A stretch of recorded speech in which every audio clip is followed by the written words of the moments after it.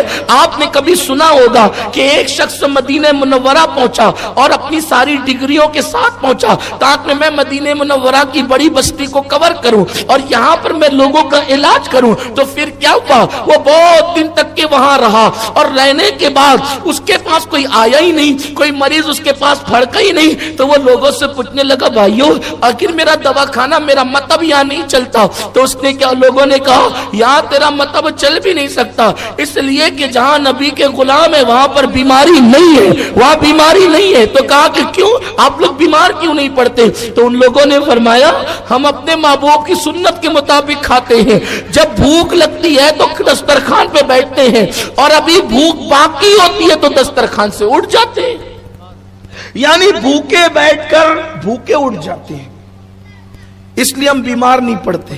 اور آپ کو بتاؤں، اب اگر کوئی نیا ڈاکٹر BA کر کے آتا ہے یا اور بھی ڈگری لے کر آتا ہے تو وہ بستی ڈھونڈتا ہے مسلمان کی۔ کون سی بستی ڈھونڈتا ہے؟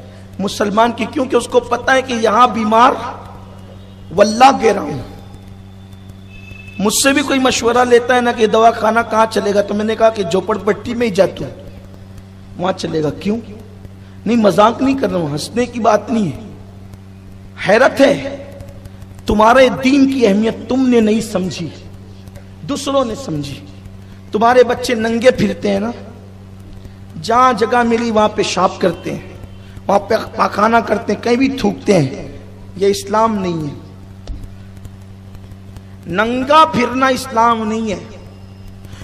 جن کے خدا ننگے پھرتے تھے ان کے بچے بھی ننگے نہیں پھرتے، انہوں نے تمہارے دین سے تہذیب سیکھ لی۔ اور جس کے نبی نے کبھی اپنے تلوے بھی لوگوں کو نہیں دکھائے، اس قوم کے بچے ننگے پھر رہے ہیں۔ بستی اگر میں دیکھنا ہے کہ مسلمانوں کی ہے کہ نہیں ہے، تو جہاں بچے ننگے پھر رہے ہوں، جہاں جو ہے وہ راستے کے اندر کپڑے ٹنگے ہوئے ہو، عورتیں کمر پہ پٹکا باندھ کر کے پانی کے لیے انڈے سے ایک دوسرے سے مارا پیٹی کر رہی ہو، سمجھ لیجئے کہ یہ مسلمانوں کی بستی شریف آ گئی۔ اللہ ماشاء، یہ حالات ہے۔ گھر کے آنگن میں کچرا پڑا ہو، گندی بدبو آ رہی ہو، نالیوں کا پانی بہ رہا ہو، یہ ساری چیز، یہ آپ کی بستی کی نشانی ہے۔ مملکت مدینہ اول اسلامی حکومت جس کی بنیاد مصطفیٰ جان رحمت صلی اللہ علیہ وآلہ وسلم نے رکھی تھی، وہاں صفائی کا ایسا نظم آج سے 1450 سال پہلے قائم فرمایا تھا، اس کے اثرات آج بھی دیکھنے کو ملتے ہیں۔ جس نبی کے جسم پہ کبھی لباس میلا نہیں ہوا، اللہ نے اس رسول سے فرمایا وَثِيَابَكَ فَطَهِّرْ، اپنے کپڑوں کو صاف ستھرا رکھیے، اپنے کپڑوں کو صاف ستھرا رکھیے۔ آپ کے کپڑے تو گندے، ہاتھ گندے، یہ سب گندگی، یہ گندگی بیماری کا سبب ہے۔ رات بھر کھلا ہوا پانی جو پڑا ہوا ہے، حضور نے اس کو پینے سے منع فرمایا۔ کھلا پانی مت پیو، کھلا ہوا کھانا جو رکھا ہوا بغیر ڈھکے رکھا ہوا ہے وہ مت کھاؤ، حضور نے فرمایا صلی اللہ علیہ وآلہ وسلم۔ جب تو سائنس کی یہ تحقیق بھی نہیں ہوئی تھی، لیکن اللہ کے رسول نے منع فرمایا۔ حضور علیہ السلام نے فرمایا مشکیزے سے منہ لگا کر پانی نہیں پینا۔ کیوں؟ تحقیق نہیں ہوئی تھی اس وقت، لیکن اللہ کے رسول علیہ السلام فرما رہے تھے کہ مشکیزے سے منہ لگا کے پانی نہیں پینا۔ حضور علیہ الصلوۃ والتسلیم جب سائنس کی ابھی تحقیق شروع نہیں ہوئی تھی، فرمایا کہ کپڑے جھٹک کر کے پہننا، جوتے جھٹک کر کے پہننا، بستر جھاڑ کر کے سونا، یہ ساری چیزیں اللہ کے رسول علیہ السلام بتا رہے تھے۔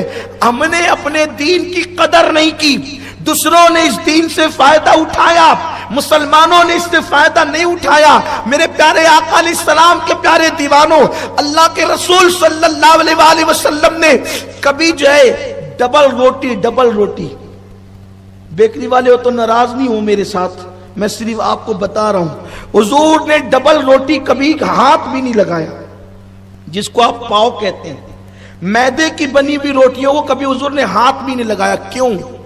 آج جب کسی ڈاکٹر کے پاس جاتے ہیں بد ہضمی کے لیے تو وہ کہتا ہے میدے کی چیز آپ چھوڑ دیں، بیکری آئٹم کھانا آپ چھوڑ دیں۔ ناجائز و حرام کی بات نہیں کر رہا ہوں میں صرف آپ کو بتا رہا ہوں اسلام کیا ہے، کیا اسلام ہے، حضور کی تعلیمات کیا ہے۔ اللہ کے رسول علیہ السلام نے فرمایا کبھی ہاتھ بھی نہیں لگایا، بلکہ یہ جو چپاتی ہوتی ہے نا گیہوں کی روٹی، ام المومنین عائشہ صدیقہ فرماتی ہیں حضور نے اس کو کبھی دیکھا بھی نہیں۔ اس چپاتی کو بھی جو ہم کھاتے ہیں نا بہت شوق سے، حضور نے اس کو بھی کبھی نہیں دیکھا۔ کیوں؟ حضور کی جو غذا تھی وہ جو کی روٹی تھی، وہ بھی بغیر چھنے ہوئے آٹے کی۔ ہم تو گیہوں کا آٹا بھی چھان کے پکاتے ہیں، بغیر چھنے ہوئے آٹے کی۔ اب آپ کو بتاؤں، آج سائنس تحقیق کر کے بتا رہی ہے کہ آٹا بغیر چھنا ہوا ہوگا تو ہضم جلدی ہوگا، اس سے بد ہضمی نہیں ہوگی، اور میدے کی جو چیزیں کھائی جائے گی وہ پیٹ میں جا کے پھول جائے گی اور اس سے بد ہضمی ہوگی۔ میرے پیارے آقا علیہ السلام کے پیارے دیوانوں، تم نے سائنس کی بات کو مانا، آمنہ کے لال کی بات کو نہیں مانا، اس لیے تم پریشانی کا شکار ہو۔ اللہ کی عزت کی قسم، اگر تم محبوب خدا کا فرمان مان لیتے تو کبھی تمہیں پریشان ہونے کی ضرورت نہیں پڑتی۔ تمہیں معلوم ہے اللہ کے رسول علیہ السلام فرماتے ہیں کہ جو شخص فجر کی نماز میں پیدل مسجد جائے اللہ قیامت کے دن اس کو عرش کا سایہ عطا فرمائے گا۔ ظہر کے لیے پیدل جانے کی بات نہیں کی، عصر کے لیے پیدل جانے کی بات نہیں کی، مغرب و عشاء میں پیدل جانے کی بات نہیں کی، حضور نے صرف فجر میں پیدل جانے کی بات کی۔ جو فجر کی نماز میں پیدل گھر سے چل کے مسجد جائے گا اللہ اسے عرش کا سایہ عطا کرے گا۔ لوگ نہیں چلے، فجر میں نہیں چلے۔ جب شوگر بلڈ پریشر کے مریض ہوئے ڈاکٹر نے کہا کہ صبح پیدل چلو تو پھر پیدل چلے۔ اللہ کی عزت کی قسم، حبیب خدا کے فرمان پر اگر فجر میں پیدل مسجد جاتے تو نہ بلڈ پریشر ہوتا نہ شوگر ہوتا۔ لوگ آج تمہیں بتا رہے ہیں آمنہ کے لال نے 1450 سال پہلے تمہیں بتا دیا۔